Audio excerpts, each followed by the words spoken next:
I'm Sarah the gardener, and I just want to say a big thank you to everybody who came and visited my garden on Saturday. It was so lovely to see so many people and being able to share everything that I've created. But not everybody could make it, so I thought I would whip up a video tour while the garden is looking mint, to show all those who couldn't come what they missed out on. And so maybe next time you can come in person. So for now, come on, come into my garden. Come, let's have a look. So the first garden we started with was the annual herb garden, which has summer favourites like basil, a couple of different kinds, and spring onions, although I can grow spring onions all year round, so they're always there. And the coriander and the dill has gone to seed, but not wasted because I'm going to save the seed. And then beside it we have the perennial herbs. So we've got sage, oregano, thyme, rosemary, chives and parsley. When we first moved here, people would say, oh, the only thing you're going to be able to grow here is rosemary. And I do grow a very fine rosemary. But what I will say is, what I said to them back then was, watch me. And so we have definitely achieved more than rosemary. Right behind us we have the cut garden. Let me just bring you in closer so we can see that one. The zinnias are magnificent. I absolutely love them. And then we have some achillea. I have some blue salvia to go into that gap. And then my dahlias and my cosmos. So it's just a riot of colours. I decided to grow my flowers as a cut flower garden, treating it like a crop, because I'm not very good at cutting flowers. Unfortunately, they still look so beautiful in the cutting garden that I still have trouble cutting them. This is where the onions were. I tried to keep them as long as I could so there was something for people to see, but you have to go with when things need harvesting, and so now they're drying in the greenhouse. And with the tomatoes, it just shows that not everything is roses and sunshine. My tomatoes are a complete disaster. I had a frame up over the top with insect mesh over it to protect it from the tomato potato facillid, which is a nasty little beastie. But during the summer they didn't get watered adequately, and so the tomatoes were quite severely weakened. And so when a storm blew up, it blew the cover off, and as the plants were weakened, the tomato potato facillid got in there, and so my tomatoes are toast. I left them up to show that, you know, not everything is perfect in a garden. Things do go wrong, and also to just ripen up the remaining crop so I can at least salvage something from it. But yeah, this is not a good year for tomatoes for me. Technically it's too hot for me to be growing peas, but I had such a bad run during the late winter and early spring with the storms that would bash the heck out of my plants just as they're about to pod up. So I thought I'd give it a go. But it's also, we might get something. But also, like the double trellis here, it works best for me because when I have a single trellis, the peas get blown off the net, but by having a double trellis, when the wind comes, it just holds it securely in place. So I have much more success with my peas in that situation. But yeah, wrong time of year. And then over here we have my corn. So it's quite a good crop. It's been in almost 13 weeks now. It was planted by seed on Labour weekend at the end of October. The reason it has blue string on it is because the tassels just started to drop the pollen onto the silks as when there was a storm coming, and I didn't want my crop to fall over, and so weaving the string in and through the corn in a zigzaggy haphazard fashion managed to keep them upright. And so we're looking for a good harvest in maybe next week, so that's really exciting. This is my pumpkin. My squashes, one of my squashes beds, and I do have powdery mildew, but I haven't had time or the inclination to treat it, and the pumpkins will be fine. So in here we've got, there's butternut, buttercup, there's a spaghetti squash, which I thought was going to be a butternut. Thought it was going to be a butternut, so a little bit disappointed, but it's still a crop. So also in here we have Lady Godiva, which is in here. It is a holeless pumpkin, so the flesh is no good. Once you cut it in half, or once you harvest it, you cut it in half, and then you get holeless pumpkin seeds that you can just treat like normal without having to go through the palaver of taking the shells off them. And so it's really cool. So Lady Godiva, naked on a horseback, and our pumpkin is also naked in its seeds. So that's pretty cool. It's exciting. Next up we have melons. My watermelon is not doing well. It just didn't take this year. And so, you know, I'll be lucky if I get a watermelon at all out of them. They're sugar babies. I don't know why. The plants just kept dying every time I planted them out. And so, but my honeydew and my rock melon are rocking it. So let me just show you just up close and quick and personal some of the rock melon and honeydew. Okay, so in here there's a honeydew, and they're so cute when they first start out because they're all really fluffy, really cute. And over here we have rock melons, so there should be quite a few rock melons in among all of this, so that's quite cool. So this is my brassica bed, and I just succession grow brassica pretty much all year round. The cabbage looks like it's all full of holes, but my pest control is largely taken care of by wasps, which is interesting. There's a load of paper wasps here, and in the late summer, early autumn, they just hover all over the fences, stealing the wood to make their nests. But they need, at this time of year, they need protein, and so all the pests in my garden get picked off quite quickly, which is we have a working relationship. I stay out of their way, they stay out of mine, and win-win. So this, my brassicas, looks like there's a broccoli ready over there, and then down here of course is my favorite kohlrabi, which I love to grow. So if you haven't grown kohlrabi before, I really recommend it. It's got a mild, it tastes like the stem of a broccoli, but it's got the texture of an apple, and there's no core, and there's no pips, and there's no nothing.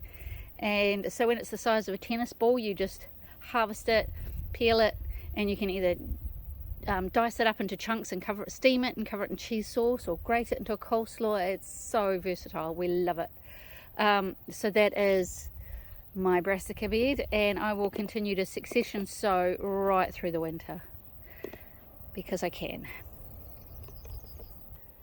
So the salad garden was looking a little bit happier yesterday, but I'd been telling hubby the ungardener not to eat anything from the garden in the days leading up to the visit, so that so it would look nice. But now it's like, okay, we can start eating the lettuce. So I try to have a succession of lettuce. There's some there that we're currently eating. There's some further down that are just seedlings that have been planted, so by the time we finish these, those will be nearly ready. And then I have some little tiny seedlings being in trays ready to go in. And then finally, across the back, anything that goes to seed, the chicken gets it. So win-win. Okay, so here we have the pepper row, and the first row, there's 6 plants there that are bell peppers. So that's just like a staple that we like to put in the fridge. But on the other side,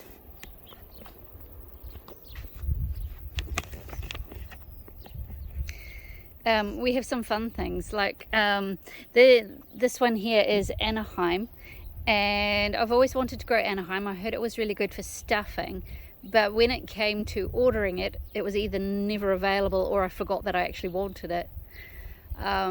For the life of me, this next one, I have no idea what it is. The label's gone, and I really need to look up my notes because I spent all day telling people I don't know what it is. Next to the unknown one, we have Cornos de Toro, so that's the bull's horn shaped pepper. It's really good. It's bigger than a bell pepper, and it's obviously a shape of a bull's horn, and it's really nice. It's got a lot of complex flavors.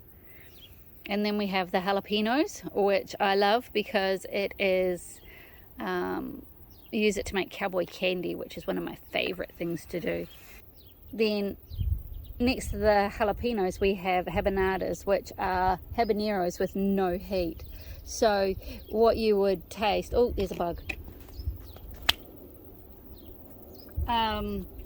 Green vegetable bug, we don't want him. So it's the rich, complex, sweet, amazing fruity flavor that you would get from a habanero if you weren't having your brains burnt out. It is really, really, really lovely. I'm over hot food. I have enough hot sauce in my pantry to last me a lifetime, because I went through that whole hot sauce phase like everybody does, and now I'm going for more mild things. The only exception I have is this one here. Now this one here is the jawala. It's a green chili, and it's ready now, and I wanted to do it justice, so I looked on the internet for recipes to use with it, and I came across this one on YouTube that had it was made by a lady in India, and I didn't understand a word she was speaking, but there were subtitles, so I followed along with the subtitles and with what she was doing, and made the most incredible green chili curry sauce, and it was so nice. So every year I make that, not curry as in like the meal, but as in the condiment. So every year I whip up a few bottles of that, and it lasts just perfectly. It's wonderful. And then last but not least, on the fun row we have the Hungarian wax. So, and I just like to pickle those. So that's the peppers. Beside the peppers is my zucchini, and as you can see, I like to grow my zucchini up a pole. The good thing about this is there's no hiding. You don't find marrows unless you don't pick them. So these need to be picked because they were here for show. But what you need to do when you tie it up is, it can be quite brittle further down, so you need to keep tying it in as it's young and tender at the top as it grows, and it saves a lot of space. So it's really good. The zucchinis have also got powdery mildew, but I'm okay because it slows them down, and to be honest, I have 4 plants, and for our family that is 3.5 plants too many. There's not really a lot to see here. This is my onion overflow bed. I have some leeks in the front, and then some zebroon shallots, although that one on the end looks suspiciously like an onion, so I don't know what it's doing there. This blank bit in the middle, I just harvested my French shallots, and they're drying in the greenhouse. There's some Spanish whites that I'm trying to grow over the summer to see if that will work. And then finally over here, my leeks went to seed. But the thing is, the pollinators really, really love it. Behind it we have the last bed in sector 2, which is my odds and sods bed, which is my fun bed. So let me take you through what we have here. So we'll start with the meanest. This is eggplant. It's a baby brinjal, and it's got some massive great thorns in there. You want to approach that with gloves, but the eggplants are really delicious. They're purple with creamy stripes. It's like a marbling on the surface, and they're really yummy. Beside that we have peanuts, which are really cool. If you've never grown peanuts before, they have little yellow flowers in the middle, and the flowers send down a stalk which is called a peg, and it grows into the soil, and the peanuts form underneath. So I'll probably harvest these in April, so in a couple of months time, when the leaves all start to go a bit yellow, and we'll end up with a pretty decent harvest of peanuts, judging by the health of these plants. Then I have my okra.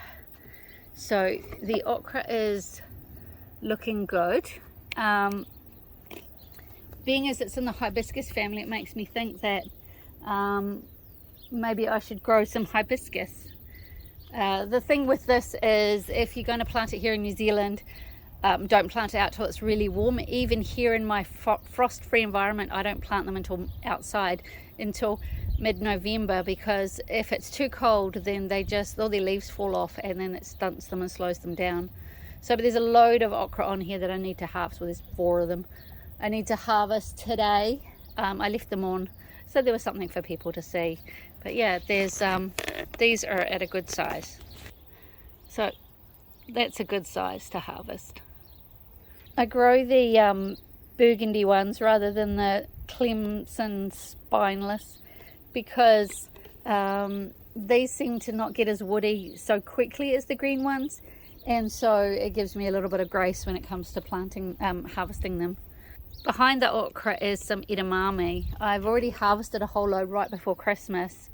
I'm not sure if it's going to go again or not, but that's the good thing about learning, is you just leave it there and see what happens. And in among the edamame and behind the corn is a tomato, which I am going to defend with my life because that may very well be the only tomatoes I get. Next up is the glass gem corn. Now, for some reason the tassels didn't tassel properly and they formed little heads in the tassels, but there's still ears to be had. But you can see the beauty that the glass gem is over here. Can you see that? That's really cool. So I'm looking forward to the harvest. I don't have too many in here because it's just more of a fun thing to grow.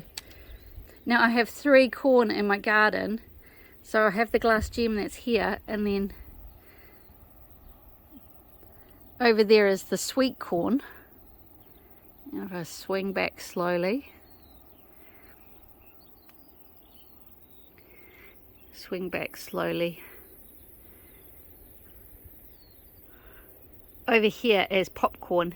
Now corn's wind pollinated, and so you can't have them too close together, otherwise you'll end up with hard yellow, hard pink bits inside your sweet corn, or vice versa. So what I do is I separate them by time rather than distance, and the distance to separate them is these were planted on the 1st of September, the glass gem corn.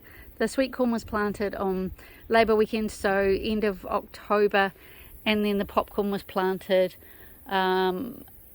first week of December. So it's come along, so that's good. So let's go talk more about the popcorn. The popcorn is, well, it's still a wee while away yet. The tassels should probably come out in the next couple of weeks, but the sign says garlic, and that's where my garlic was. So I plant early garlic. I have early pearl and early purple, and I plant them on the 1st of April. There's the old wives' tale that says plant your garlic on the shortest day and harvest it on the longest.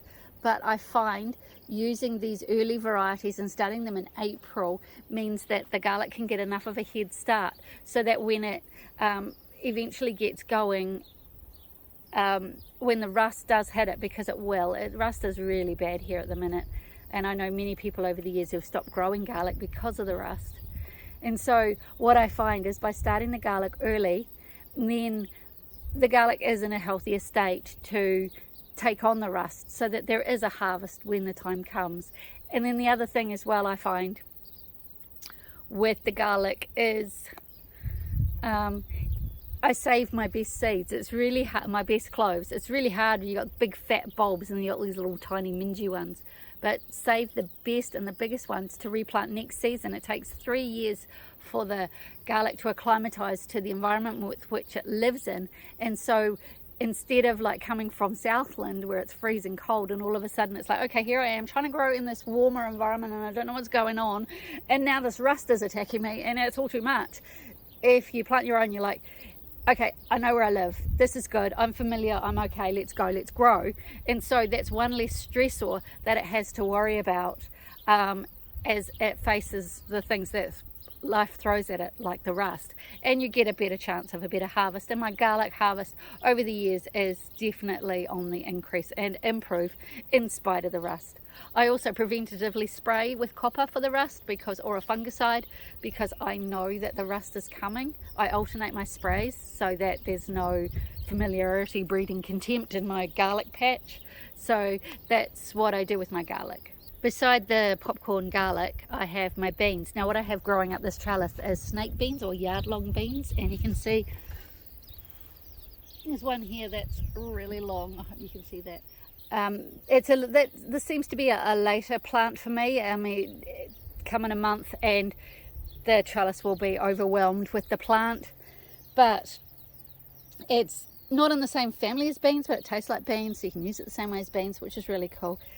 And so then beside it I have just your normal beans. There's green beans, burgundy beans and butter beans, and I just use those like normal beans. I don't actually like beans all that much, but I just found out recently that my 17-year-old son actually likes beans. So for the first probably 15 years of his life, I denied him something he actually likes, and now I grow beans for, you know, eating. But most of our beans that we grow are dried beans, like kidney beans, and there's been hit and miss with a watering issue over the holidays, but what I mostly do is grow the dried beans. These are kidney beans. I just get the beans from the store, and you open them up, and there we go, kidney beans. And so they're just from the bulk store, the bin and bulk store, because the supermarkets don't seem to carry dried beans anymore because they're too much of a faff. And they are a bit of a faff. The way I deal with mine is when I harvest them, I soak the whole lot in one go, and then vac pack them into meal-sized portions and freeze them, so that when I need them, I just boil it up. I'm not the kind of person organised enough to plan my meals 2 days in advance in order to soak beans to have them ready. So that's the kidney beans. On the other side from the kidney beans, we have the cucumbers and the gherkins. The gherkins are going nuts. There's powdery mildew, and the plants have had a really hard life because we only just replaced the windbreak at the end of the garden last week, and it was broken, so the plants have been bashed. But the new growth seems to be coming through just fine, and they seem to be quite resilient, so we'll be having a lot of gherkin. And so on the other side is the continental cucumbers, and they've been hit by the powdery mildew, but to be honest, I'm quite happy with that because it's going to slow it down. When the weather changes, which won't be too far away, then the plant grows through the powdery mildew and will start again with new life. So I'm more than happy to just let them do their thing. The powdery mildew brings us a welcome break from too many cucumbers. I don't grow a lot of celery because I never get it looking like the stuff in the store, and we don't really eat a lot of it anyway. But I've got 2 celery plants here, and the rest of it is all celeriac, and with all the rain we've had this spring and summer, then they're going to be awesome in the winter. It's a wonderful root crop to grow with its mild celery flavour. And then just behind that there's some pitiful spinach seedlings that I put in so that there'd be something to see, and it's just too hot and too dry for seedlings at the moment. It's my own fault, and a chicken got in and scratched half of them up. So yeah, not everything's perfect in the garden. And then beyond that is the bright light silver beet, which is or chard, and it's in all the different colours. I like to get all the colours because they look so pretty, especially in the winter. So I sow almost a whole packet so that I can get one of each of the colours, and then just eat the seedlings that we don't plant, like a microgreen kind of a thing. And then we have down the back we have fennel that was planted in the autumn, but I like to keep it around because the seed head, as they form, the buds are really sweet and delicious and really nice to nibble on. Another thing to show not all is well in the garden is somebody's been eating my carrots, and they did it 2 days before the visit.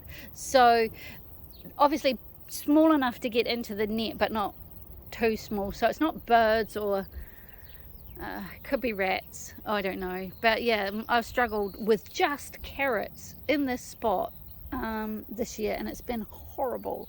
So yes, my carrots aren't doing well. I mean, the parsnip right there behind it is just doing fine. There's gaps in the garden here for succession planting, and over the back there's beetroot.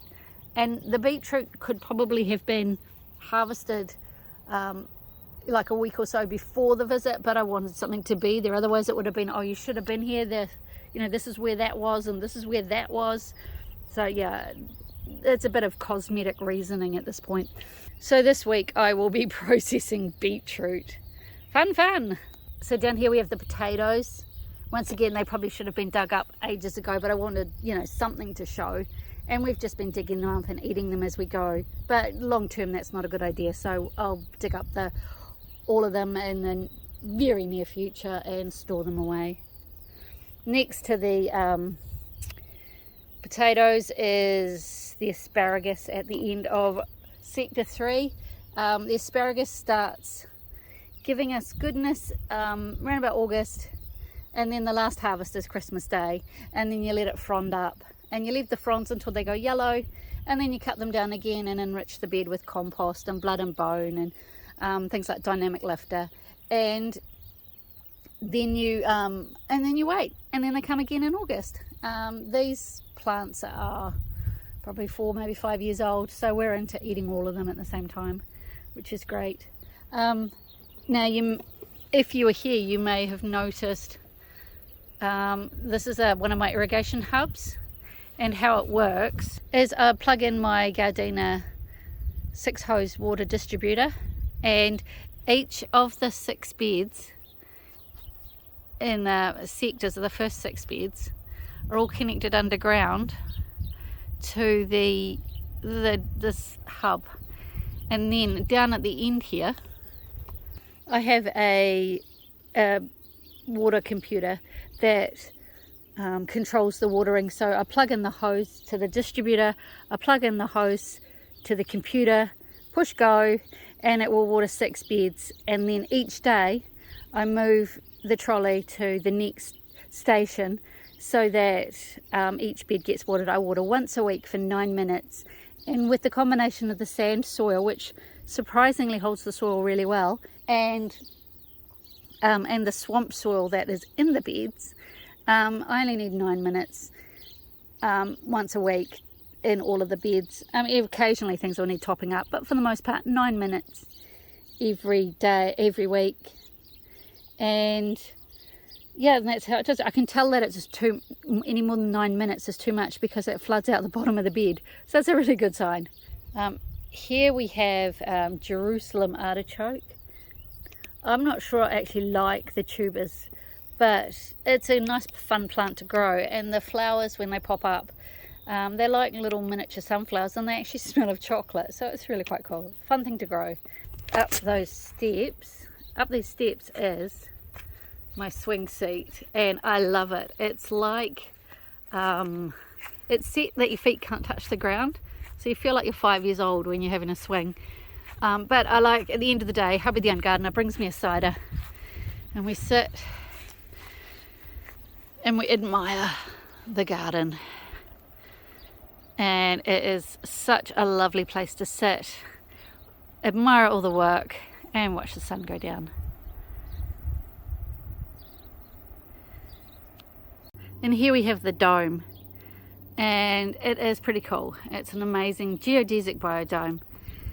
It can get quite hot in here in the summer. It does a really good job of drying things.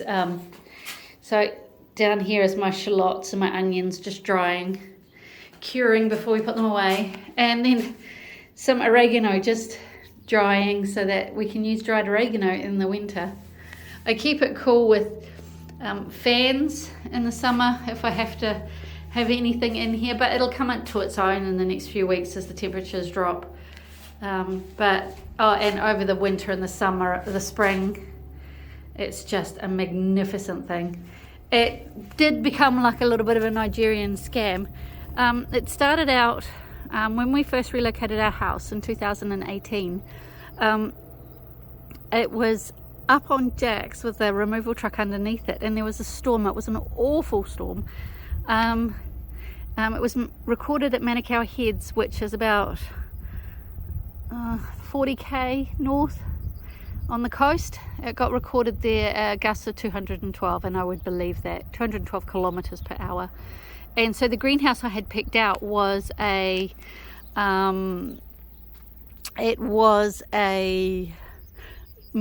traditional metal aluminium Eden greenhouse, but it was rated to 150, so it wouldn't have stood a chance in that storm. So I said to my builder, can you make this for me? Because I saw a picture of one on the internet, and he's like, no. And I'm like, please. So him and his business, his friend who's a cabinet maker, they bought some plans off the internet, found out they were 2 degrees out, which apparently is really important. So rejigged all the plans and built this for me. But it cost a little bit more than I was prepared to pay, but it had already started, so I kept paying. And then we went to glaze it, and we got quoted $15,000 to glaze it, which was a big no. But fortunately, friends of ours have a commercial greenhouse manufacturing company, and they said, well, we can put your order in with our order if you're prepared to wait. And so the glass came, safety glass, cut to size. It came from China, and it was $1,500. So that was good. So it needs a little bit of maintenance, but it's been up a while, and that's to be expected. You have to look after your things. So this summer I will be doing some maintenance work. So it might look a little bit different this time next year. So beside the dome I have my globe artichokes, and I was so pleased that the flowers came out perfectly in time for the visit. The colour on the screen doesn't seem to do it justified. It's a vibrant, wonderful violet. It's absolutely stunning.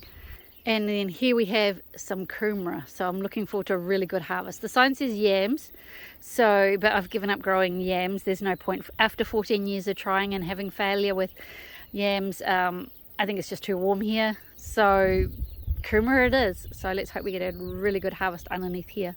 Unlike the artichoke, the edible flowers didn't get the memo and decided to pack a sad.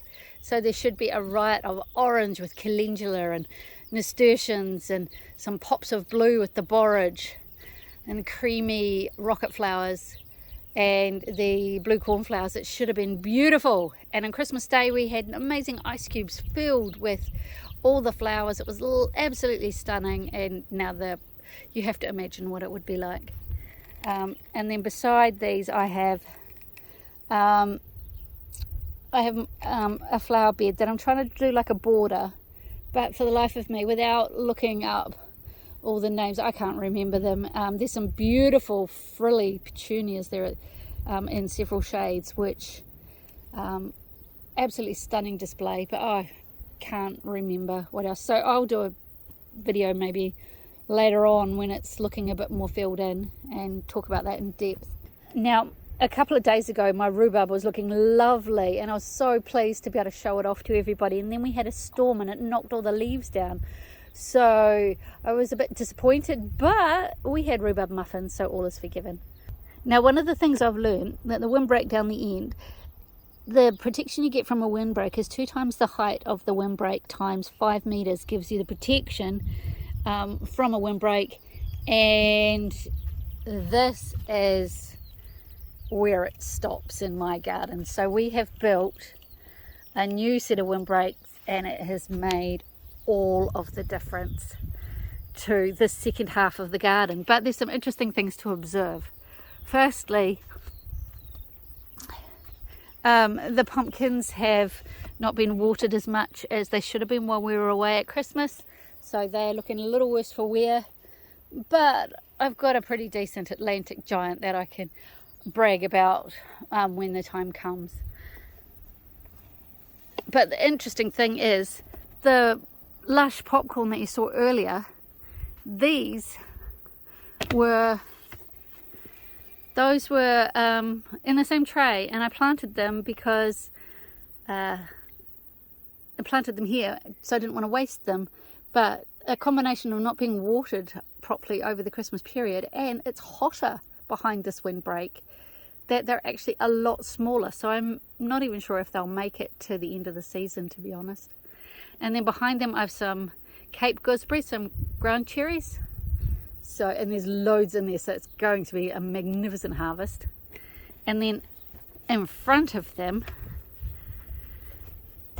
this is my makeshift blueberry cage, and I have been able to get every single berry this season.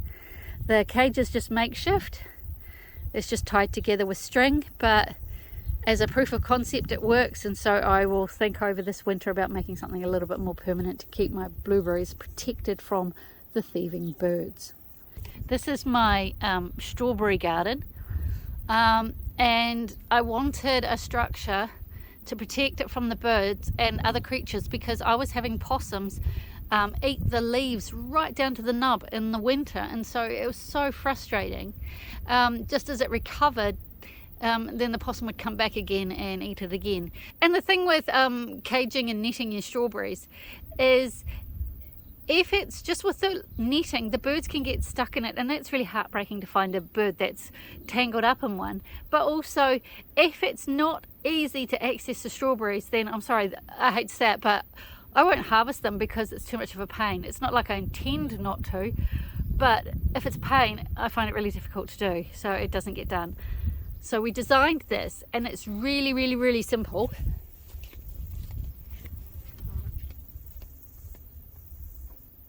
All I need is a stick. I'll put the stick here, and then delicious. Oh, so good. There is no strawberry wastage with this system. The raspberries suffered with the fact before the windbreak was built, and so the first bit here, this is my summer raspberries. We didn't get any raspberries this summer, but all going well, these will be next year's ones. And then these are the autumn ones, and all going well, we'll get some this autumn. Okay, so behind the raspberries we have a New Zealand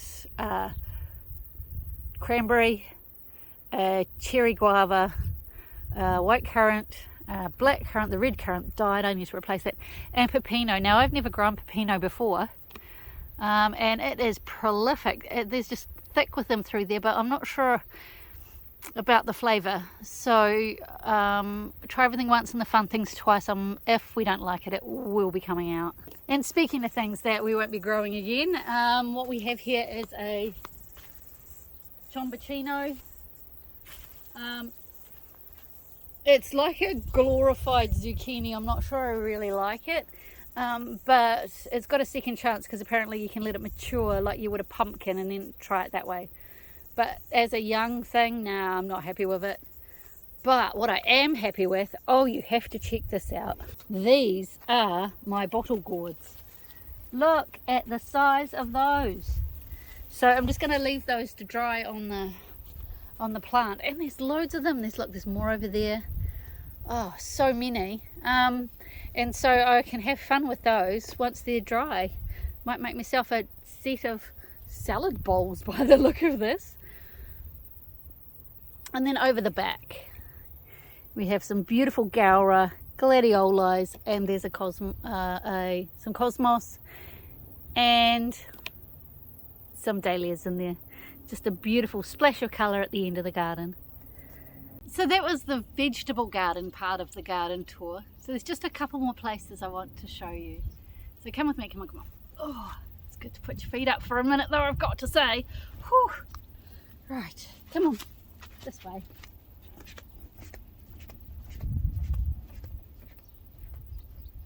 Here I have to say are some of my favourite things.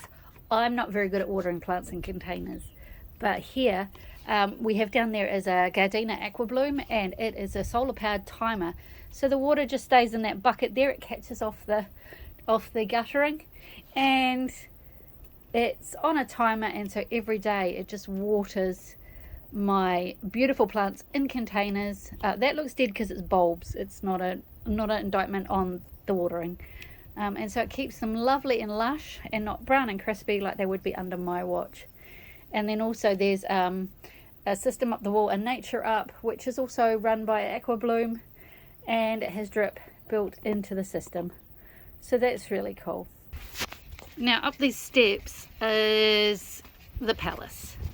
Now this is like what I like to call the palace. It's inspired by palaces like the Versailles or Hampton Court Palace, and not the gardens but the royal chambers, where in like a modern house you have a corridor with rooms leading off the corridor, whereas in the old gardens in the old chambers, the rooms were, you had to go through each one to get to the one at the end.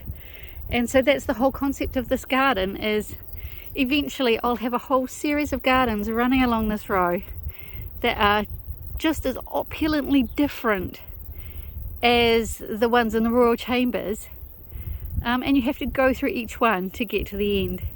And the first one is my rock garden, my thankful garden, and I built it because well, I wanted a rock, so I built the rock. See, it's made of cement and chicken wire and flannelette bed sheets that I cut into small pieces, and like paper mache. It took 4 months to build. But in the Bible there's a thing called an Ebenezer stone, where it's a stone, memorial stone, marked to help you remember to stop and be thankful for what you've been given. And we have been given the most beautiful place to live, and so we are thankful every day. And today I'm thankful for that cloud cover, because yesterday was a blue sky day and it was very hot. So what I have done is I've created a hedge, and all the cuttings came from the original rosemary in the herb garden, and it's turned into a magnificent hedge. And so that's to help you remember. Down at the bottom is chamomile, and the chamomile is to help create a sense of peace, and it's got such a lovely calming fragrance. The bricks are reclaimed to represent the fact that we reclaimed our house, and it is just a beautiful place to just sit and be. But this is room 1, so we can't sit and stay as much as we would want to. So what we have in room 2 is more of a native planting. The reason the gates are orange is because the plant to the side forms a thicket. I think it's either a Cape or a Himalayan honeysuckle. Off the top of my head I can't remember, but one of them is on the naughty list, so it's the other one. But it has orange flowers, and I colour matched the colour of the orange to match the gate. So when it forms a big thick hedge, when it's in full flower, the gates will just pop and look amazing. And so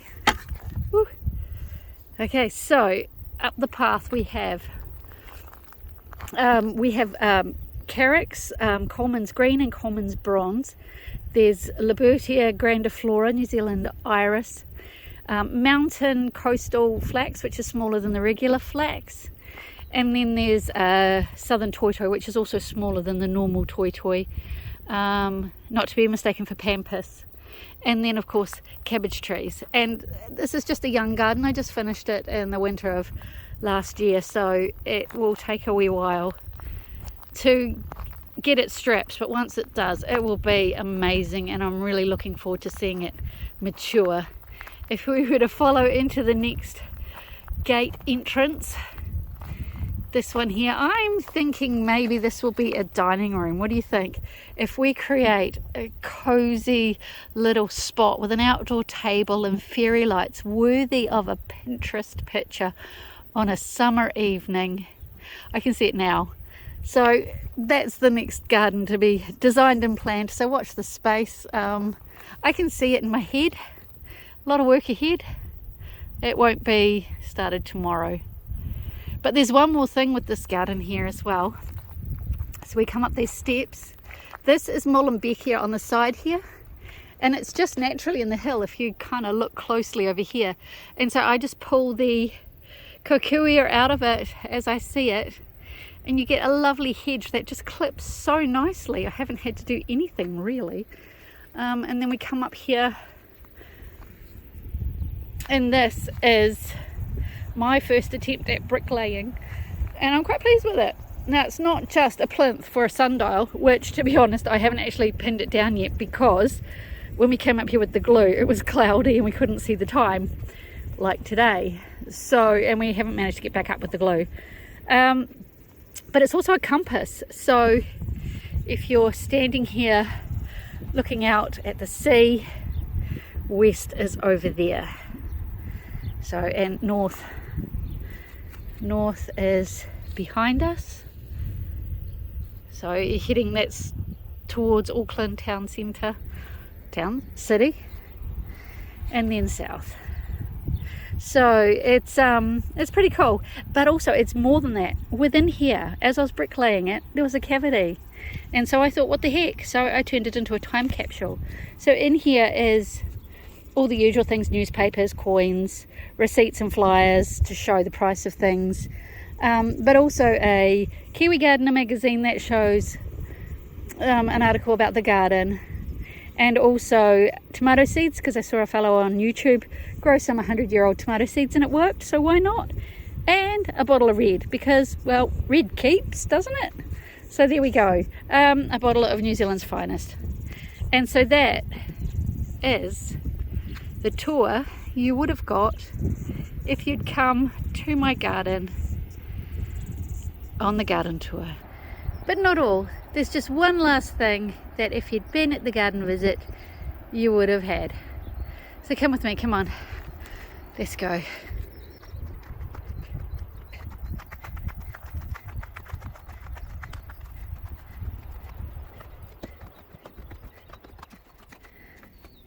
There's Jasper.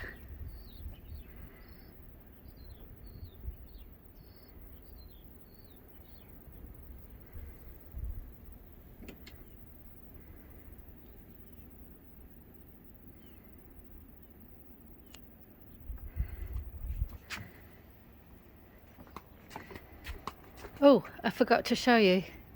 It's my office. It's at the tidiest it'll ever be. I stayed hydrated yesterday. So there's all my lotions and potions to keep my garden safe. And there's my comfy chair that I do confess I have fallen asleep in on more than one occasion. It's my little horticultural certificate. I've got to find my science one. I don't know where that is. Plant pathology and plant physiology. And so there's all my bits and pieces. These are the books I've written. So this is The Good Life, 4 Seasons in My Country Garden. That's a memoir style blog of the old garden. Play in the Garden is for kids. And Growing Vegetables, an easy guide for all seasons. The working title was The Learner Gardener's Guide to Growing Great Vegetables. However, the publishers thought that was too much of a mouthful. Now, the interesting thing is these two have actually now sold out and are out of print. So if you can find some, good luck. This one we still have a few about. And then this is my tour that I did. You may or may not know I am a botanical tour guide for Botanica World Discoveries. And if you have a look in here, let me see, look, there I am. So this is the, no, that's not me, we don't go on a ship. This is the in New Zealand Private Gardens and Landscape Tour. So that's really cool. This is, oh, it's amazing. If we go to Fiordland and Hamilton Gardens. Now, if that's in the south of the south and that's in the north, so we spread the whole country. So we are all over the place. So that's really fun. And then also we do the New Zealand Taranaki Garden and Spectacular Private Gardens, and that's a really cool. So that just starts in New Plymouth and goes down to Christchurch. So, oh, it's amazing, amazing garden tours, and I'm looking forward to doing it again this November. So if you want to join me, either send me a message and I'll point you in the right direction, or go online and look for Botanica World Discoveries. They also do so many other cool things with loads of other botanical guides, and all over Australia, all over the world. Amazing, amazing places. So England, Japan, the Rhine, oh, everywhere. Slovenia, Tuscany, oh, all the places. You want to go to them all. It's such a pleasure to be a part of such an amazing company. So yeah, if you want to come with me in November, that'll be awesome. I'd love to have you join us. So anyway, and these are all my garden books that keep me inspired, motivated and informed. And then, oh, there's Fennel the cat, and she's on my chair. And this is Louis, he's our neighbour's dog, and he's gorgeous. And then this is my desk where I do all of my work. And if you can see, this is the latest edition of the New Zealand Kiwi Gardener, January edition. And you may recognise that dome. It's out there. So, and then these are all the articles, well, not all of the articles, just some of the key articles that I have written over the years. This was the very first one. And that's the garden before we did anything. And that was June 2018. So since June 2018, I have been documenting the growth of this garden through the amazing Kiwi Gardener magazine, and it's been an honour and a privilege. So this is my desk. This is where it all happens. And there is Gardening Kiwi, if you ever wondered who that was. Right, where were we?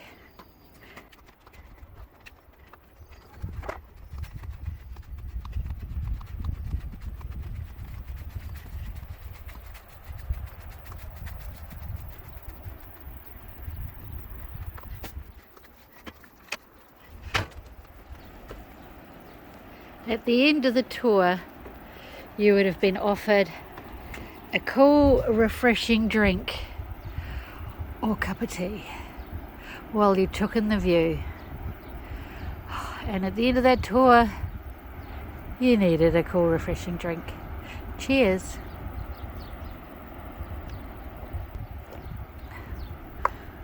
Oh.